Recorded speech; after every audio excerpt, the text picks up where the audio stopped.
Yan. Ayan, medyo maganda na. Hindi tayo naka-live ha. Kasi minsan naka-live yan. Pero ngayon, ang ginagawa ko, hindi live. Okay? Ayan. So, katibayan ang kailangan. Lahat ng ginagawa, mayroong katibayan. Dahil katibayan, dapat lahat kayo naaalis mayroon ding katibayan. Tama? Kasi hindi po pwede naalis ang isang OFW at pag nagka-problema, hindi po pwedeng sabihin kasi ganito po, umalis kami, 2 taon na kontrata ang pinirma namin. Tatanungin ka, saan ang kontrata mo? Tama? So wala kang may ipakita. Dahil wala kang may ipakita, magreklamo ka man kahit saan, wala kang kalaban-laban. Okay? Kaya ako nandito, ako ang kasunod na speaker ngayon. By the way, Mr. Sam Carabao sa tagapagsalita ng may Papyrus Maninghouse Friday, nandito rin po kami. Ang iba nagtatanong, Mr. Sam, ba't kayo nandito? Nandito kami sa napakalang mga services para sa inyo. Ang iba nagtatanong, Mr. Sam, ano naman ang mga services niyan? Ang lagi kong sagot, ganito. Mamaya, inyong malalaman ang buong detalye sa aking pagbabalik. Okay. Parang may narinig kayo siya, no? Okay. Hindi sinabi, ako yung kasunod niyo na speaker, Sam Carabao. Kamusta po? Dahil sinabi niyo may natutunan kayo, sana may apply niyo pagdating sa labas sa mata. At sana, number 1, after ko mag-talk dito, pag nag-exam ako, may isagot kayo. Sabi niyo ba, exam ba talaga? 1 to 50 ang exam, ang passing score ay 149. Ang tanong, papayag ba kayo? Guys, hindi na papayag na may exam kasi gutom na nga, examan pa, tama? O, kaya ayan, dapat, sir, wala nang exam? Wala na. Bago ako magpapatuloy, shoutout sa lahat ng ating mga subscribers, Luzon, Visayas, at Mindanao. Maging sa labas ng bansa, mga OFWs, kamusta po kayo dyan? Maging inyong mga mahal sa buhay dito sa Pilipinas, kamusta po kayo dyan, no? Shoutout po sa inyo lahat, sa inyong lahat ng mga mahal sa buhay dito sa Pilipinas, no? At saka mga regular viewers, no? Mga patuloy na nanonood sa aking YouTube channel. Maraming sa inyo. Salamat sa inyong mga suporta. Siyempre, sa inyong mga agencies na nandito ngayon, maraming salamat po sa inyong mga agencies. Patuloy na nagpapidos dito sa aming papidus. Talagang alam namin, mahal ninyo ang inyong mga OFWs, mga agencies. Maraming salamat, no? Talagang kahit papano, no? Kahit ang huling speaker, marami silang katakot-takot na narinig yung mga OFWs na nakaupo dyan pag ako nagtutok. Pero hindi ibig sabihin na pinadala nyo sila dito para takutin. Ang purpose, marami silang matutunan. Mga mahal namin na agencies, no? Ang purpose, pag may natutunan ang inyong mga OFWs, pag-alis, pagdating sa labas sa bansa, may kakaharapin man ang mga problema, maging ready sila. Dahil may alam, no? Pwede nilang i-apply kung anong kanilang natutunan dito. Dahil na-i-apply, kaya nilang solusyonan ang kanilang mga problema pagdating sa labas sa bansa. Dahil na-solusyonan ang problema, tagumpay sila. Sino ang kasama sa kanilang tagumpay? Siyempre, kayo ng mga agencies na nagpapidos dito. Ayos ba? Yes! Lahat ba gusto magtagumpay? Yes! Taas yung kamay. Thank you. Lahat ba gusto mo ng Pilipinas na may namang pira ang kanyang ATM card? Taas yung kamay. Yes! At lahat gusto bang umilag Pilipinas na masaya kasama ang kanilang mga pamilya? Taas yung kamay. Maraming salamat. Welcome po dito sa aming Pepidos, no? Kaya akong huling speaker, sana po may handa ninyong mga sarili. Katakot-takot naman inyong marinig ngayon. Sana po. Sana po. Masaya pa rin kayo. Sana po, no? Lahat ay masaya pa rin. Walang titigil, walang mag-back out after ko mag-talk dito. Tama? Okay. Bakit? Mr. Sam, ano ba mayroon sa labas sa bansa? Kanina, sinabi na dito kanina ni Mr. Julan o ni Ma'am Sandra Lynn, no? Bakit kayo nagpidos? Ang purpose, magpidos kayo, ang purpose, maihanda ang inyong mga sarili pagdating sa labas ng bansa. Sa ano? Sa mga panibagong hamon, mga pagsubok na inyong kakarapin pagdating doon. Tama? Yeah. sabi ng mga first timer dyan, ha? May mga pagsubok pa pala pag ay pagsubok doon, day. Ha? Oh. Mga exabrod. Yan lang nga, exabrod, taas yung mga kamay. Exabrod, taas yung mga kamay. Okay, exabrod. Isang tanong, isang sagot lang. Ibarinig niyo sa mga first timer. Yung totoong buhay OFW pagdating sa labas ng bansa. Hindi lang nangyayari sa iyo. Nangyayari sa ibang mga OFWs. Mayroon tagumpay, mayroon hindi. Tama? Yes! Exabrod. Iparinig nyo yung totoong nangyari sa labas ng bansa. Concentrate. First timer. Makinig kayo. Dahil ang sagot nila ay masarap lang o hindi. Tama? Exabrod. Ang tanong. Isigaw ang sagot. Exabrod. Yung totoong buhay ha. Yung totoong buhay, huwag magsiniwalin ha. Hindi na nangyayari sa'yo, nangyayari sa iba. May nagtagumpay, mayroon hindi. Mayroon nakaranas ng mga pagsubok sa labas ng bansa. Exabrod, masarap buhay, OFW hindi. Hindi. First time, narinig nyo? Nawala na yung nagsabi kanina masarap. Tama? Yung marinig na mga first timer, hindi. Ano ang inyong naramdaman mga first timer? Siyempre, magkakaramdam kami nervous. Habang isip ka ngayon kung ano-ano. Tama? Bakit? Ngayon mo lang narinig to. Akala mo kanina, tapos ka na, the end. Hindi the end of the world. The end of Pinas. Presentation. Tuwang-tuwa ka na kanina. Kasi akala mo, pagkatapos na, may certificate na, uwi ka na. Tama? Kaya ang excitement mo, nasa 100% na. Tama, hindi? Tama! Kaya pag pasok ko, sabi niyo, akala ko, okay na ako yung pala. Hindi pa rin. Okay. Kaya kung bakit nagtatanong, gusto ko lang malalaman niyo. But, ang sabi ng ahensya ng gobyerno, dapat ang isang OFW bago umalis ng Pilipinas, marami siyang natutunan. Alamin niya kung ano ang kanyang pinapasukan. Alamin niya kung anong batas mayroon pagdating sa labas ng bansa. Tama? Kasi bakit? Pagdating sa labas ng bansa, hindi lang sa labas ng bansa, dito pa lang sa Pilipinas. Tandaan, iba ang batas dito. Iba ang batas doon. Tama? Ulitin ko. Concentrate. Concentrate sa akin. Huwag sa katabi. Huwag sa cellphone. Huwag kung paano makauwi. At huwag sa naghintay sa iyo sa labas. Concentrate sa akin. Iwasan yung patay tayo labas. Pasok tayo labas. Pasok. Ang gusto kong makita. Pasok na naman. Pasok. Ha? Kaya concentrate. Mr. San, ano ba sinabi ng batas? Iba pala dito? Iba doon? Yes. May alam ka kung wala sa isang batas. Pag nagka-problema ka, nagkaroon ka ng violation, sa pinirmahan mo sa kontrata, mananagot po ang bawat isa. Tama? Hindi lang employer, hindi lang OFW, siyempre magiging employer. Anong SEL? Di ba kanina? Mayroon niya ka naman. Standard Employment Contract. Tama? Ano yung Standard Employment Contract? Nga, sabi niya may natutunan kayo kanina. Ano yun? Ha? That is a written agreement. No? Yan po ay bilateral agreement na ginawa, nakasunduan, na iyan dapat ay sundin. Batas po yun. Ha? Baka sabihin nyo, ay, batas pirma ng kontrata, kinagano, o tinawag ka pirma ng kontrata. Hindi mo alam. Batas yun, na pag hindi mo nasunod, pwede kang pagbabayarin ng employer, mag-demand sila laban sa'yo, at pag hindi mo gawin, magbayad, dahil may violation ka, pwede kang kasuhan. Kung hindi lang pwedeng kasuhan, pwede kang makulong. At ang employer, ganun din. Pag nagkaroon ng violation, pwede rin mag-demand ang OFW sa kanila, pwede silang kasuhan pag hindi sumunod, at pwede rin silang makulong. Bakit? Patas nga yun eh. No?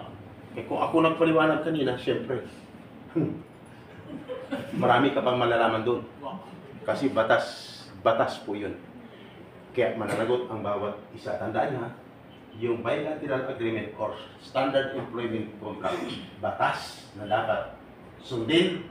2 taong magtatrabaho, dapat sundin. Pag hindi mo natapos, yung unfinished portion of contract, pwede mong pagbabayaran. Ganon din ang employee. Meron na nakalagay dyan kanina. Just causes for termination by the employer to the workers. Then meron din just causes for termination by the worker to the employer. Pareho kayo. Walang ligtas doon. Kaya, ang batas, walang pinipili. Guys, may alam ka o wala, mananagot ka. May pinag-aralan ka o wala, mananagot ka. Bakit? Mayroong kasabihan. Ignorancial, legis, niminim, is, pusat. Sir, alam mo yan? Wala na naman, sir. Okay, muna na naman. Isang abroad ka, sir? Yes. Ilang taong sa labas sa bansa, sir? Isang dekada. Siyang na dekada na? Isang dekada. Isang dekada? Kita niyo? At least ngayon mo lang nalaman, sir. Isang abroad ka. Ang ibig sabihin nun, ignorance of the law excuses no one and no one is above the law. Kaya, sir, maraming salamat, nagpidos ka. Kasi kung hindi ka nagpidos, mali po yun. Kahit isa abroad, sabi ng uwa. Kasi minsan, nakaupo dyan, nakatingin lang sa speaker, no? Parang wala lang. Ganun-ganun lang. Kasi isa abroad daw. Feeling niya isa abroad. Ang sabi ng ahensya ng gobyerno, PIDOS is a mandatory seminar to all departing contract workers, not only for first-timer, maging sa mga isa abroad. Kaya ka nag-PIDOS, sir. Maraming salamat, sir. Kasi maraming pagbabago taon-taon na dapat mong malaman. Hindi mo alam noon, malalaman mo ngayon. Tama? Kasi kung wala si sir dito ngayon, paano niya malaman kung anong batas yun? Tama? Kaya alam niya ngayon, walang exempted sa PIDOS. Alamin mo, ang batas na yan. Pag uwi mo ng Pilipinas, mag-apply ka man patungo sa labas ng bansa, no? Kahit ilang taon ka sa labas ng bansa, kahit umabot ka ng 60 years sa labas ng bansa, mag-PIDOS ka pa rin. Hindi ka exempted. Batas nga yun eh. Tama? Salamat, sir. Ang bagong batas na dapat mong malaman, taon-taon, wala ka dito, sa labas ka ng bansa, pag uwi mo, alamin mo, sino ang mag-update? Ang PIDOS. Pero maraming salamat. May natutunan? Mayroon pa, sir. Maniwala ka. Okay, yan ang ibig sabihin. No? Yan yun. Ha? And no one is above the law. Kaya at least maraming salamat na unawaan ng lahat mga ex-abroad. Mr. Sam, anong batas na yun? Ihanda mo lang sarili mo. Kasi bakit magtatanong lang ako mamaya. Isang batas lang pag-usapan natin. At pag tuwing nagtanong ako at may nangyayari sa'yo, magbawas ako ng 20%. Wala nag-exam. Ayaw ko na mag-exam pa kasi bakit? Baka maraming hindi papasa sa exam. Ha? Kasi, alam nyo ba, hindi lahat na nakaupo at tumatango ay may natutunan. Totoo hindi? Hindi lahat na tumatango ang concentration or yung focus ng mind ay nasa speaker. Sumabay din ng tawa habang may tumatawa. Tama? Ngayon, Mr. Sam, gaano ka totoong sinasabi mo? Ganito kasi yan. Ang iba kasi, nakaupo, kunyari tumatango. Pero ang nasa isipan, yes sir. Bilib naman ang speaker sa harapan. Pero hindi lang ng isang speaker, no? Tumatango, pero nasa isipan ganito. Anong oras mo naman kami pakakawalan dito? Tama? Kasi, no? Paulit-ulit na naman itong PIDOS. Tama? Gutom na kami. Kanina pa, wala pang kain-kain. Tama? May tinamaan, wala. Ang daming tinamaan. Kaya dito, alam ko ang nakikinig o hindi. Alam ko. Ha? Bakit? Isang tingin ko lang sa mata. Pag tinitigan kita, alam ko na kung ano ang nilalaman ng iyong isipan. Ha? Si ma'am, alam ko. Pag tinitigan ko si ma'am, alam ko na yung kung anong sa kanyang isipan, no? Ma'am, nakita mo ba ako noon nang mag-PIDOS ka? Hindi. Ilang taon ka na, ma'am? Ilang taon ka na sa labas ng bansa? 2 taon. 2. Sir, ikaw, nakailang ka? Mag-isang dekada na. Nung mag-PIDOS ka noon, nakita mo ba ako noon? Hindi. Tama. Ang sagot mo, sir, bakit? Wala naman talaga ako sa pinag-PIDOSan mo noon. No? Tama? O, di ba? Sabi ko, tumpak. Hindi nyo na ako nakita. Kasi wala ako doon sa pinag-PIDOSan niya ngayon. Pero ako nakita mo na ngayon, sir. Tama? Okay. Grabe. May inantok, wala. Wala. Pagdating sa part ko, tanungin nyo kung sinong speaker. Pagdating dito sa loob ng PIDOS, kung sino ang nakakaramdam ng antok. Anak, may naramdaman sila na antok. Sa akin, o wala. No? Tanungin kung sinong speaker na lahat ng tulog dyan gising. Oh. Tanungin nyo. Magtanong lahat kayong pidos. Dami dito hanggang sa taas. Magtanong kayo kung sinong speaker. No? Pag may problema, nadagdagan ng problema. Walang iba. Ako rin po yun. Okay? Kasi bakit? Dito, lagi yung sinasabi. Inaantok ka, mawala ang antok mo. Gutom ka, mawala ang gutom mo. No? Ngayon, may problema ka, madagdagan ang problema mo. Bakit? Dito sasabihin ko, pero marinig mo man yan sa akin, no? Nadagdagan ko man ang problema mo, wag ka mawala ng pag-asa, sir. Bakit? Ibig sabihin may natutunan ka. Tama? At after ko magtok, dapat wag kang mag-isip na mag-back out, sir. Ha? Bakit? Ito'y kabahagi lamang sa inyong paghanda, no? Para magkaroon ng karagdagang kalaman. May ihanda ang sarili pagdating sa labas ng bansa. Okay, Mr. Sam. Concentrate. Exam pa? Hindi na. Hindi na. Okay. Ngayon, Mr. Sam, ano ang ating pag-usapan ngayon? Magtatanong lang. Kasi sabi ko kanina, tuwing may nangyari sa'yo, sa 100% mo na excitement, magbabawas ako ng 20%. Five times ako magbawas. Pag nakalimang bawas ako sa excitement mo, may ibig sabihin, ubos ng excitement mo. At ang tanong ko lang sa'yo, after ko magtok, tuloy ka pa ba o hindi na? No? Ganun lang ang itatanong ko. Okay, concentrate. Magtatanong lang. Sino ang nakapag-sign na ng kontrata? Nakapag-sign na ng kontrata, taas yung kamay. 8. Sino ang hindi pa nakapag-sign ng kontrata? Taas yung mga kamay. 9. Okay. Sabi ng iba, nagbilang kaya siya? Actually, hindi naman talaga ako nagbibilang. No? Nagbilang lang ako noon. Nung wala pang lockdown, nagbibilang ako. Kasi bakit? Maganda pa ang sahod ko noon. Ngayon, after ng lockdown, bumalik ako, nagli-lecture, wala naman talagang sahod-sahod. Kaya hindi na ako nagbibilang. In-estimate ko lang kung ilan ang tumaas ng kamay at hindi. Okay? Ngayon, Mr. Sam, bakit ka nagtatanong kung sino nakapag-sign ng kontrata o hindi? Gusto ko lang malaman. Dahil alam ko na kung sino nakapag-sign ng kontrata, nais ko lang sabihin sa bawat isa. Na ayon sa batas, dapat ang isang OFW, bago magpidos, dapat siya ay nakapag-sign na ng kontrata. Sabi ng iba, ha? Tahimik lang. Ganun ba? Bakit kami? Wala pa. Okay. Yan ang nasa batas. Dapat nakapag-sign ka na ng kontrata. Ngayon, dahil hindi ka nakapag-sign ng kontrata, magbawas na ako ng 20% doon sa excitement mo na 100%. Ang natira is 80%. 80% na lang. At ayon sa batas, dapat ang isang OFW, after magpidos, dapat siya ay sisiguraduhin makaalis na. Bakit? Hindi siya nakapagpidos, hindi siya nakapag-sign ng kontrata. No? Ang iba, matagal na nag-a-apply. Ang sabi kasi ng batas natin, dapat ang isang OFW, mulang nag-apply at nabisahan, 60 to 90 days prior, dapat na i-deploy na siya. Ang ibig sabihin, 2 buwan hanggang 3 buwan, mulang nabisahan siya, mulang nag-apply siya at nabisahan, dapat wala na siya sa Pilipinas ngayon. Dapat sa labas na siya ng bansa ngayon. At dapat kumikita na siya ngayon. At dapat wala na siya sa kanyang inuupuan dyan ngayon. Sabi ng iba dyan, oo nga. Kami, nandito pa rin. Tama? Kaya normal lang yan. Gustuhin mo mang tumawa, may halong nervyos na ang pakiramdam mo. Kaya normal lang, unti-unti ka nang aantukin.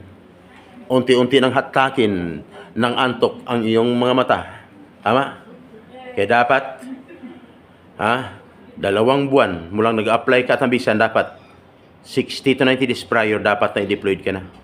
Kung nangyari man sa'yo, may ibig sabihin, another 20% ang ibabawas ko sa excitement mo. Ang natira is 60%. Sabi ni ba? Ha? Nakatingin lang sa akin, pero sa isipan, ha? Mayroon pa kaya? Mayroon pa. Kasi lamang bisis po ako magbabawas. At ayon sa batas, bakit kailangan makaalis ang isang OFW? Kasi hindi na siya nakapagpidos, hindi siya nakapag-sign ng kontrata.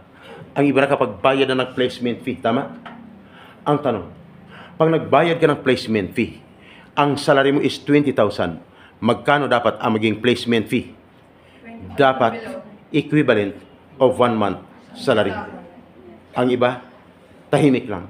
Pero pumapasok sa kanyang isipan, ganun ba? Bakit sa akin? Sobrang laki. Tama? Sabi ni iba, oo nga. Minsan nagsisikuhan na, ganun ka rin ba? Sabi, ganun din ako. No? Kaya normal lang. Makapag-isip ka ng malalim ngayon. Bakit ginawa to sa akin? Sabi, masarap buhay OFW. Pagkatapos, mabuti na lang nalaman ko. Dito pa lang sa Pidos, alam ko na ngayon. Hindi na ako nakapag-sign ng kontrata. Sobrang laki pang kinuha sa akin na pera. No? Kaya kung nangyari sa'yo, another 20% na naman ang ibawas ko. Ang natira is 40% na lang. Sabi ni iba, sana hanggang dyan na lang. Meron pa day, dili pa na ubos, no? Ang ibig sabihin, lahat kayo matatapang, no? Salitang Latin yun, dili pa na ubos day, no? At dapat, pag nagbayad ng placement fee, saang lugar? Sige nga. Sige. Saang lugar? Sa Jollibee? Sa Chowking? Sa McDo? Sa Max? Mall? Hotel? O restaurant? Wala sa nabanggit ko na lugar. Dapat sa loob ng agency. Sabi ng iba, agency. Bakit kami? Jollibee. Ang iba, sumasagot nung marinig kaming Gcash.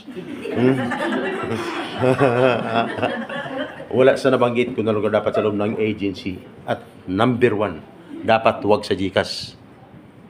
Sabi ng iba, at this partner, pinamerienda tayo. Pinamerienda daw siya na nag-recruit sa kanya. No? Ang sagot ko naman, hindi niya pera yun. Pera mo yun. Ang pinamerienda sa'yo. Tama? Kaya magtaka ka kung saan-saan kayo dinadala. No? Kahit sa ang restaurant, dalhin ka bungga. Tamo, sige, higop kayo sa baw. Higop. Kasi gusto mo, aristocrat. Ha? Gusto mo, hindi mo alam. Sinasabi niya, sige, higop kayo sa baw. Kasi hindi pa yan. Uubusin ko, pati dugo mo. Grabe, no? Ang dami niya ngayon. Kaya dapat sa loob ng agency. Kaya kung nangyari sa'yo, ang kasunod, bawas na naman tayo ng 20% sa excitement mo. Ang natira is, 20% na lang. Salamat, Meron kanina, naawa ako May umalis sa mga aga kasi tourist naman daw siya noon. Sabi ko, kawawa to. Tinitingnan mo. Tourist. Wala namang exempted sa Pidos. Tourist ka noon. Ay ngayon, ang trabaho mo, di ba? Alam mo, dami na biktima sa tourist. Kaya dapat pag nagbayad sa loob ng agency. At pag nagbayad, dapat ay mayroon ka ukulang Sige nga, kung magaling ka, resibo. Sabi ng iba, resibo? Bakit kami wala? Siniko naman ang katabi. Ikaw, may resibo ka ba? Sabi ng isa, ikaw, wala din. Tama, sir? Oo. Nasa batas! Dapat may resibo. Ayan. Hindi yan. Kaya minsan, ang iba, Sinasabi ko na bawal ng tumayo, labas, pasok, tayo, labas, pasok. Ang iba, hindi na mapigilan ang sarili. Pagdating sa usapan na to, kasi isip niya, ubos na talaga sa akin. Wala na tira sa excitement ko. Pinakalas, wala na talaga ang resibo. Ano ba to? Kaya lalabas. Paglabas, tatawag na yun doon. Ma'am! Bakit? Walang resibo. No. Kasi talagang nangyari yan. Paglabas minsan, binuksan ko na maliit ang pintuan, sinilip ko. Nung sinilip ko, mayroong tinatawagan. May narinig ako siya, mayroong tinatawagan. Pinakinggan ko na lang. At yan ang narinig ko. Ma'am, bakit lahat? Wala nang resibo. Sobra pang laki kinuha niyo. Hindi pa ako nakapagsign ng kontrata. Guys, hindi ko binanggit yan upang takutin kayo. Ay ibig sabihin kung nangyari sa iyo, guys. Kung nangyari sa iyo, meaning to say, you are a victim of illegal recruitment. Guys, ano batas? That is a violation of Republic Act 8042 of Anti-Illegal Recruitment or 10022 as amended of Anti-Human Trafficking Violation. Non-billable offense. Mr. Sam, bakit alam mo? Alam ko yan. Tingnan niya. Lahat ng sinasabi ko na nangudi ko ba ako dito? Hindi. Alam ko yan kasi yan ang trabaho ko. Mula noon hanggang ngayon. No? Wala pa tong pidos na to noon. Ako'y nasa serbisyo na. 2 dekada mahigit magtatatlo na. Wala pa tong pidos, ami pa, pidos doon, pidos doon, pidos doon hanggang kay floor. Wala pa yan noon. Ako'y nasa serbisyo na. Lahat ng speaker, hindi ko pa nakita. Ang nakita niyo kanina, wala pa yan noon. Ako'y nasa serbisyo na. Ito! Wala pa yan noon. Ako'y nasa serbisyo na. Chowking pa yan noon. Chowking pa lang yan. Year 2000. Ma'am, alam mo building yan? Alam mo, gusto mong malaman. Yung building na yan ay Lotus Hotel. Wala pa yan noon. Guys, kaya kung bakit ko alam. At kaya kung bakit ka magtataka na habang ako'y nakatayo sa harapan, panay-ikot ang aking kamera. Bakit? Yung hindi ko nahuhuli sa labas, minsan, dito ko lang sa loob ng pidos nahuhuli. Ang matagal kong hinahanap, minsan dito ko na natatagpuan. Kaya kung nasintruhan ka ng kamera ko at biglang nag-blink, may ibig sabihin, ikaw na yung hinahanap ko. Kahawid mo lang, ma'am, hindi naman nag-blink. No? Okay. Oh, ayan. Ayos ba? May natutunan? Batas na, no? Ang nalabag doon? Republic Act 8042. RA 8042. Kaya pag uwi mo mamaya, sabihin mo sa sarili mo, ano sabi ni Mr. Sam kanina? RA 8042. RA 8042. Ano? Memorize mo. Kasi baka mamaya, lahat pa nang nabanggit ko nangyari sa'yo, at least kahit pa paano, may natutunan ka, may paglaban ka. Tama sa'yo? Pag nalaman yan siya, di ba ma'am? Ginawa niyo sa akin. Hindi niyo alam ginawa niyo sa akin. Labag sa pagbatas. Labag sa batas ng Republic Act 8042. Gulat kayong nag-hire sa'yo. Bugado yata itong applicant natin. Ano? Magugulat yun. Kasi may natutunan ka. Tama, sir? Pero hindi ko binanggit yan upang takutin kayo. Okay? Ang purpose lang may matutunan at para magiging safe kayo, magtagumpay kayo pagdating sa labas sa bansa. Uulitin ko, dahil may natutunan ka at i-apply mo kung ano napag-usapan natin dito, pagtagumpay ka sa labas sa bansa, kasali sa tagumpay ang inyong mga agencies. Tama? Bakit ko binanggit? Ayoko maulit yung nangyari sa 12 teachers itong taon lang. Ang nag-apply, ang pinirmahan, fruit picker, nag-resign sa trabaho, ang purpose lang, makapagtrabaho sa labas sa bansa. Bakit? Ang liit ng sweldo sa Pilipinas, 25 years na nagtatrabaho as government employee. Pero nag-resign. Bakit? Grinab ang opportunity. Papuntang Korea as fruit picker. Nagbayad ng 280,000 bawat isa. Guys, ilang buwan na naghintay, hindi nakaalis. Ang nag-recruit, instant millionaire. Through online, no magbayad, through GCash. No, mag-follow up, pinapuntahan ang bahay sa Las Piñas. Wala na pala doon. Unang pakipagtransaksyon, ipinakita ang bahay, dito ako nakatira. After ng lahat ng transaksyon, nagbayad, na-comply na lahat, hindi na makikita si ma'am. Isang dambuhalang senior citizen, bumibiktima ng kababayan natin ng mga OFWs. Kaya ingat, sinundan ng 20 kalalakihan, katulad nyo, mga edad, 20 kalalakihan, grupo-grupo, papunta ng, anong bansa? Baka doon din kayo pupunta. Kinuhaan ng 178,000 bawat isa. At least medyo maliit lang. Pero isang taon na nag-apply, hindi nakalis. Guys, bakit hindi nakalis? Hindi naman pala totoo yung alok sa kanila. 20. May taga Batangas, Laguna, Nueva Ecija, may taga Cebu pa. No? Isang taon na nag-apply, hindi nakalis. Anong bansa ang pupuntahan? Ito, pakinggan. Malaysia, South Africa, Czech Republic, Poland. Ano pa? Japan. Mamili ka. Nung makuha ng 170,000 bawat isa, kasi 500,000 daw ang sahod sa loob, sa labas ng bansa, hindi na nagpapakita. Nung tinanong, ma'am, saan ka na? Nandito na ako, nauna ako sa labas ng bansa. Hintayin niyo ang tawag ko. No? Pero, later on, hindi na makontak. Ingat. No? Ingat. Sana, sabi ng isa dito, sana sir, noon ka palang nakilala namin. Kasi kung nakilala ka namin noon, sana mababawi pa namin ang mga pera namin. No, kaya dapat ingat ha. Bakit, Mr. Sam? Uma-action ka ba? Sa may mga problema? Yes. Mula noon hanggang ngayon. May nakarating na sa GMA. May nakarating na kay Mike Enrique sa RMN. Inaksyonan ko 2005. Nadali 125,000 bawat isa. No? Nakarating sa akin, ilang taon na ang nakalipas. Walang nangyari. Kasi sila, balita na naman kasi. Ako kasi, umaaksyon. No? Inaksyonan ko. Alam mo sino dumali?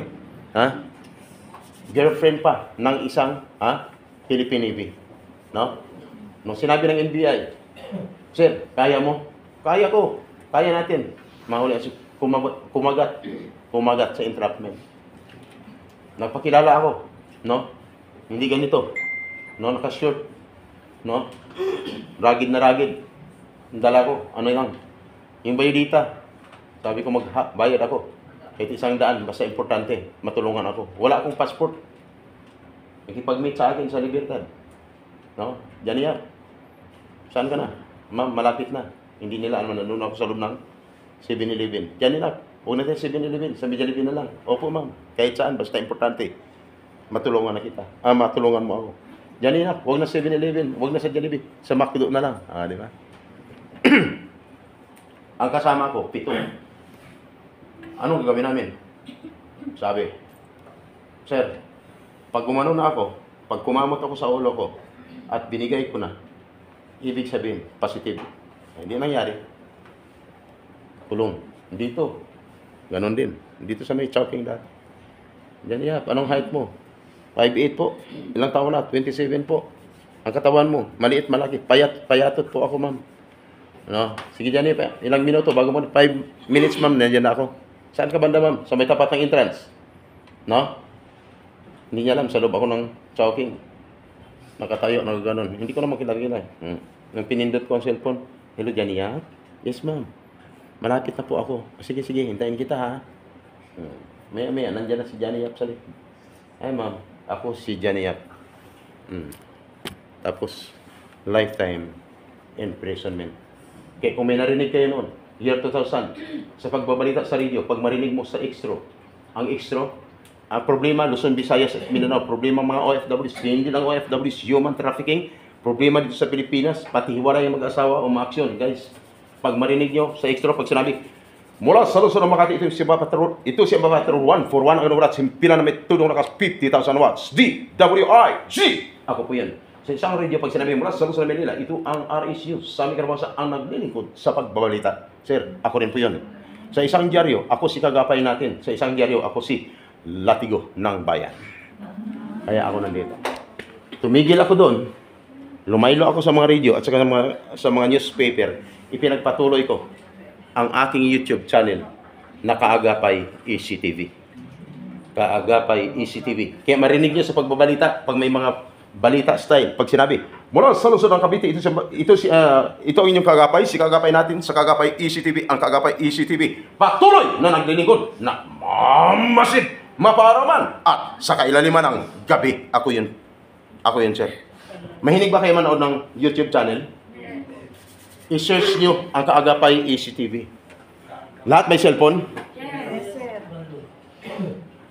Lahat na may cellphone, i-open.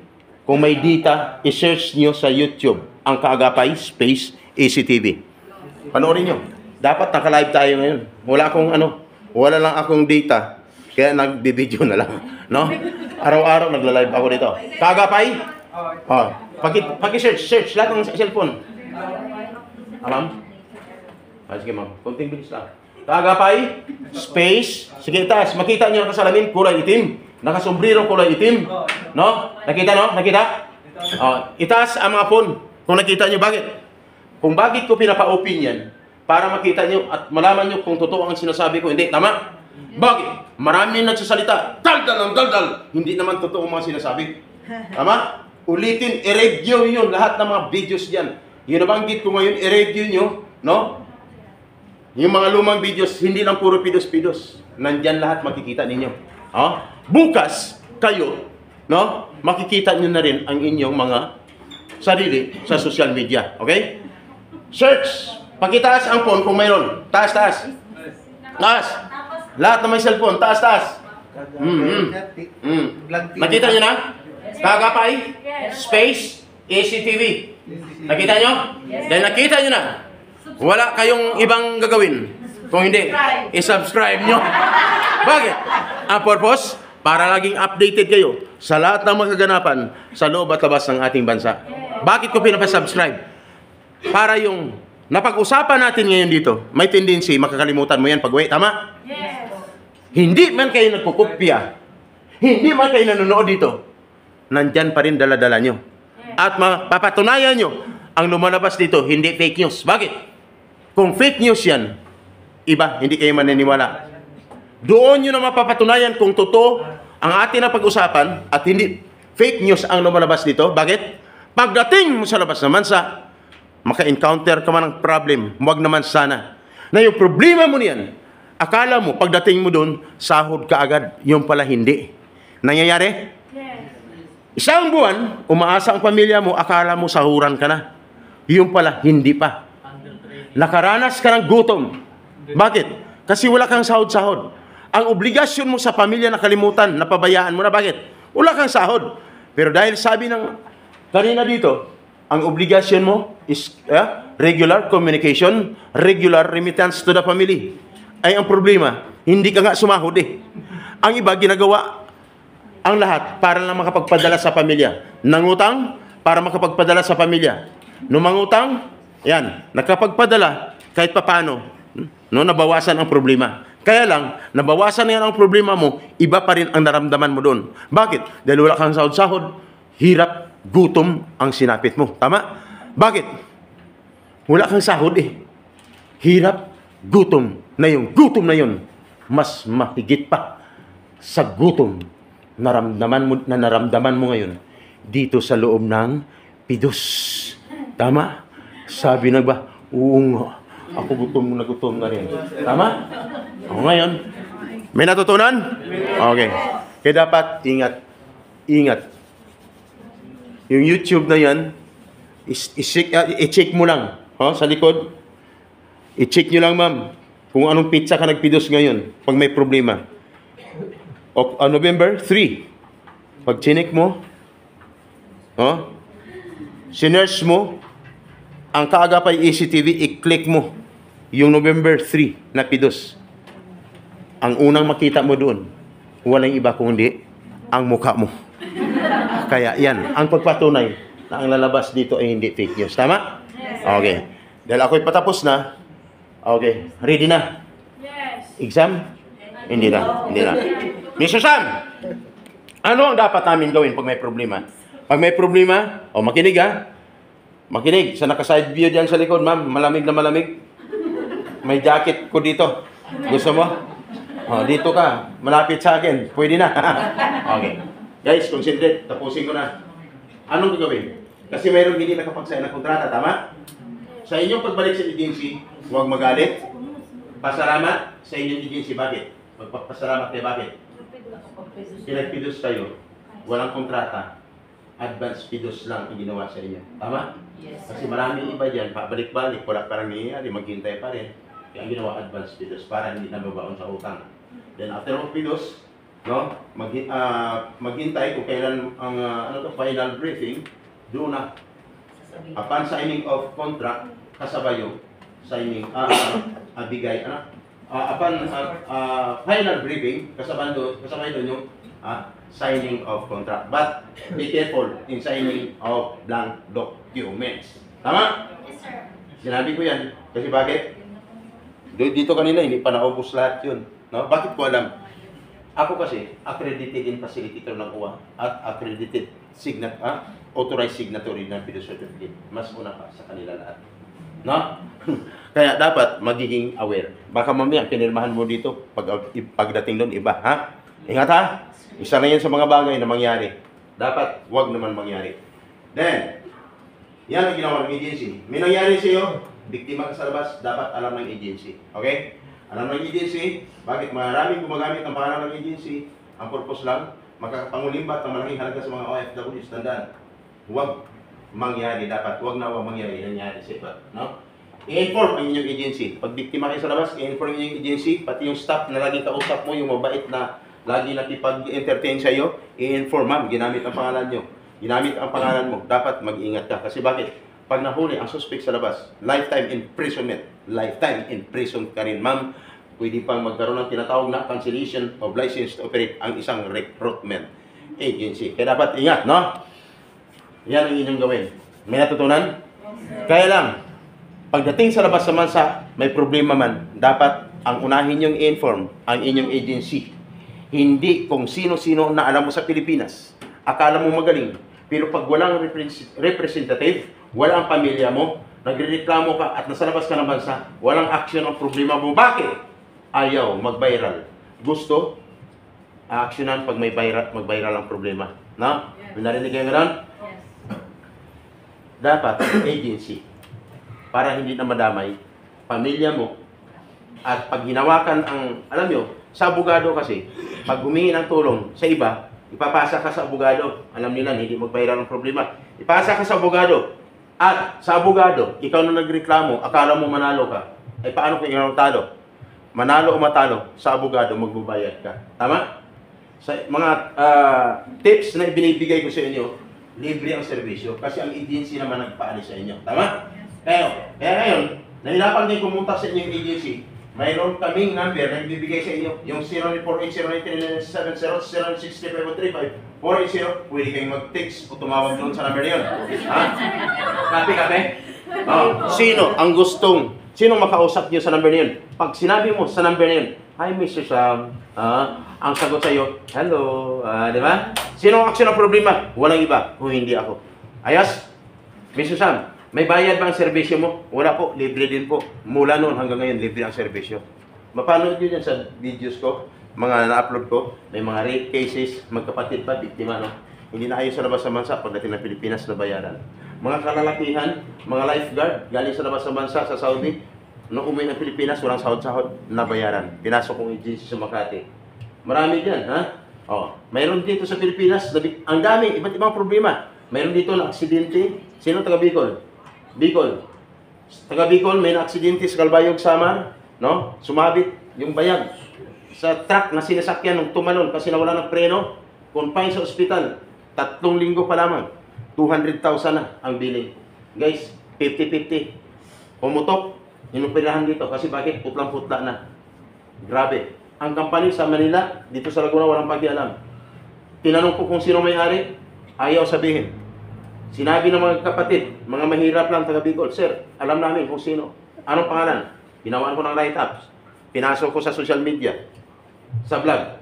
Nung pinasok ko, nung malaman nakipagtulungan, ang tumawag mismo, yung may-ari ng company. No? yung may-ari ng company. Mr. Sam, baka pwedeng tanggalin ang vlog nyo. Baka pwedeng i-delete. Bakit? Sino po sila? Ako si Congressman. Congressman, mabuti naman nakatawa ka. Ikaw may-ari ng company? Yes po, boss. Ako. Bakit? Nahiya magpakilala. Yung mga nasa sakupan mo. Pasensya na po kayo. Hindi ko alam kasi. No? Hindi ko alam yan. Hayaan mo. Mr. Sam, basta. Tanggalin mo lang. I-delete mo lang ang vlog mo. Mr. Sam, bayaran namin ang hospital. 200,000. 3 linggo lang. No? Pag nabayaran, Mr. Sam, tanggalin, i-pull out na namin yung pasyente para makauwi ng Bicol. Sir, gawin mo. Pag hindi mo nagawa, dagdagan ko pa ang problema mo. Alam niyo kung sino congressman na yan? Ngayon, mabait daw yun. Pero ngayon, nadawit sa flood control. Ayan. Nung mabayaran ng hospital, hindi na mapapanood ang vlog. Bakit? Hindi nila alam. Hindi ko delete. No? Ang ginawa ko, private ko lang. Bakit? Sayang ang views. Tama? Millions views ko, bawasan mo, ano kanilo? Pinahirapan mo pa yung mga taga Bicol. O nakawin ng Bicol, ligtas. No? Sino nag-repair sa mga taga Bicol? Yung natulungan ko, nabawian ko ng passport. Year 2020, hiningian ng 70,000 para maibalik ang passport. Hindi nakaalis, hingian ko pa ng 70,000. Inaksyonan ko. Walang nabayaran. Sa tuwa, taga Bicol, ibinigay ang number ko para matulungan. Libre ang serbisyo. Yes, ba? Yes. Oh, lahat. Handang-handa nang alis? Lahat? Okay. Concentrate. Wala nang lalabas, ha? Yan, tapusin ko na. Si Sara Balabagan. Narinig nyo? Yes. Sino si Sara Balabagan? Isang OFW at nakulong at tinatulan ng kamatayan. Dahil self-defense lang ang kanya ginawa. Babae yan, household worker. Sabi niya ba? Ay, babae naman po. Ang problema, walang pinipili. Kaya dapat maghihanda ka. Si Engineer Jan Aquino, nakulong din at tinatulan ng kamatayan. Sino tumulong? Walang iba. No? May tumulong din po. Nailigtas din ang buhay sa bingit ng kamatayan. Nakulong siya, tinatulan ng kamatayan dahil self-defense lang din ang kanyang ginawa. No? Napatay niya ang leader ng isang grupo. Kulong at tinatulan ng kamatayan. Si Sara ganoon din. Self-defense ng inatip na rin o gasay. Pero ligtas ang buhay nila sa bingit ng kamatayan. Sino tumulong? Walang iba. Magkasama kayo ng dating gusto. Ang dating gusto, isang ambassador ng United Arab Emirates. Ako hindi. Nung umuwi siya ng Pilipinas, nagiging NLRC chairman ang boss ko. Ako hindi. Year 2013, ang boss ko nagiging congressman, sumarang sa politika na nanalo as congressman, ako hindi. At the same year, ako'y nag-resign sa kanya. Year 2013, ang boss ko ay namatay. Ako, hindi. Kaya tuloy-tuloy na nandito ngayon, tumutulong na libre ang serbisyo. No? Walang sahod, pero umaksyon na libre ang serbisyo. Ayos ba? Yes. Lahat